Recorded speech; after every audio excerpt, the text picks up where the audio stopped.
Students of 7th standard हम start करने जा रहे हैं अपना इंग्लिश का चैप्टर 10। तो this chapter 10 is not actually a chapter, it is a poem, kind of poem. Poem का नाम है hope is the thing with feathers.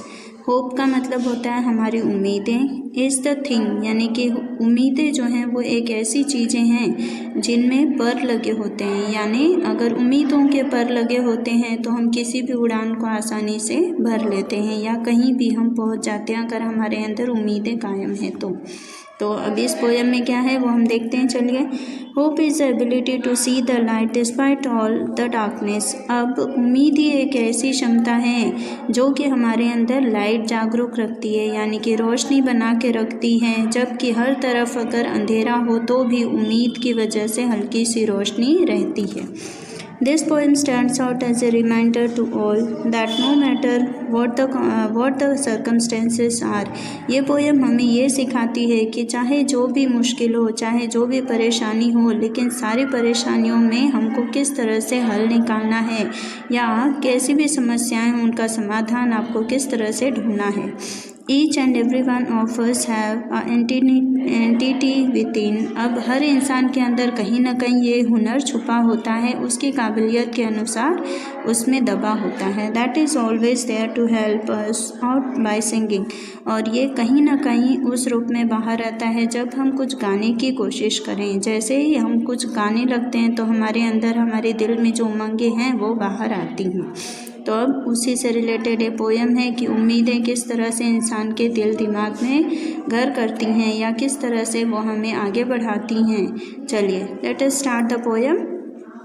Hope is a thing with feathers that perches in the soul and sings the tune without the words and never stops at all।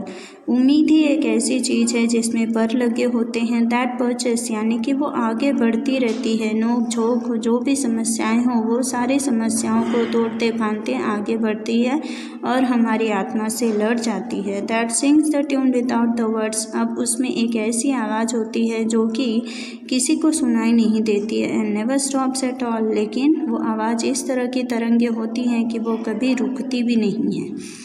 And sweetest in the gale is heard, and sore must be the storm that could abash the little bird that kept so many warm।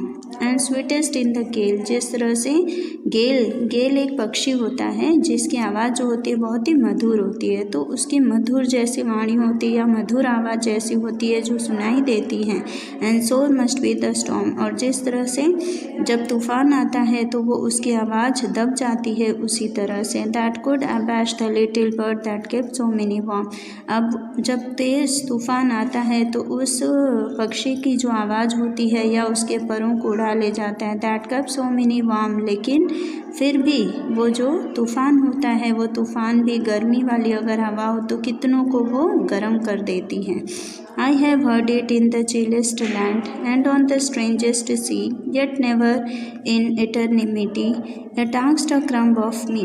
I have never, आप देखिए, I have heard it in the chillest land, यानी जो हमारी ये जो धरती है वो ठंडी मानी गई। चिलेस्ट का मतलब इतनी ठंडी है हमारी धरती कि हम उस पर जो भी करेंगे वो शांति से प्यार से कर सकते हैं। एंड ऑन द स्ट्रेंजेस्ट सी, और जो यहाँ के समुद्र हैं वो लोगों के लिए भले ही अनजान हों लेकिन येट नेवर इन इट्रीमिटी, लेकिन लोगों के लिए अनजान होने के बावजूद भी वो किसी की खुदकुशी का कारण नहीं बनते हैं। It asked a crumb of me, और तब वो क्या करते हैं, हमसे कुछ न कुछ शांत होने के लिए कुछ न कुछ मांगते हैं। और ये पोएम लिखने वाले हैं एमिली डिकिंसन। तो ये रही छोटी सी पोएम जिससे हमें ये सीख मिलती है कि हमारे अंदर उम्मीदें जागरूक होनी चाहिए। अगर इंसान उम्मीदें करता है तो वो अपनी उम्मीदों पर खरा उतरने के लिए अपने हाथ पैर से कोशिश करता है, और जब हाथ पैर से चलाकर कोशिश करता है तो वो कभी भी पीछे नहीं रहता है, वो सारी ऊंचाइयों को पार कर लेता है। तो अब इसके बाद देखिए नीचे दिया हुआ है, एमिली डिकिंसन जो है उनका इंट्रोडक्शन दिया है कि वॉज बॉर्न इन 1830 to 1886। अब 1830 में उनका जन्म हुआ था और 1886 तक वो थी।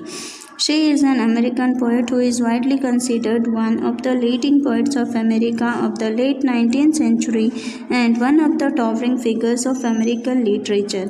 अब वो एक ऐसी कवि थी जिन्होंने कई सारी कविताएं लिखी थी और जो कि 19वीं सदी अमेरिका की एक अभिनेत्री के रूप में या अमेरिकन लिटरेचर यानी कि साहित्य में उनका काफ़ी नाम रह चुका है. She wrote many poems and letters which are primarily published after her demise.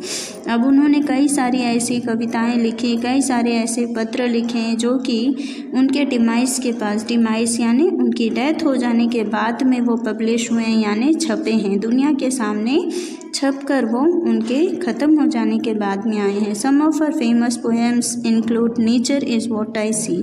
अब उनमें से कुछ उनकी जो कविताएं हैं जो तीन थी, जो ज़्यादा लोगों ने जिसको सराहा है वो थी nature is what I see, fame is a fickle food, luck is not chance and many others. अब ये सब लिखी हुई उनकी कविताएं हैं जो जिनके नाम दिए गए हैं. तो स्टूडेंट्स अब हमारा ये हो जाता है पोएम ओवर. Thank you.